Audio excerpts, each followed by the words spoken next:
ఇదిగోండి మా పిల్లి ఇక్కడ ఉంది. దా దా దా దా దా దా దా. ఇదిగోండి మా పిల్లి ప్రెగ్నెంట్ అండి. ఇది నీళ్ళేసుకుంది. పిల్లలు పడతాయండి దీనికి. ఇంకా కొంచెం టైం ఉంది. ఇదిగోండి సామేమో మేత కలుపుతున్నాడండి. తవుడులోనే ఎల్లుల్లిపాయ పేస్ట్ కలుపుతున్నామండి. ఇది ఇలా ఉంటుందండి. మా షెడ్లో తవుడు దింపాము. షెడ్ అంతా ఫుల్ అయిపోయింది.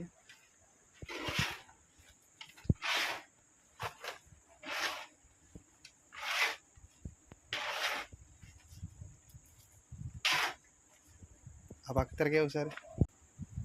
అదిగోండి ఇలా కలుపుతాడు. సిమెంట్ కలిపినట్టు కలపాలండి. వెల్లుల్లిపాయ పేస్ట్ మళ్ళీ కలవదు. ఇది రేపొద్దునకి తవుడు. మా పిల్లి ఏదో ఎలకనో దేనో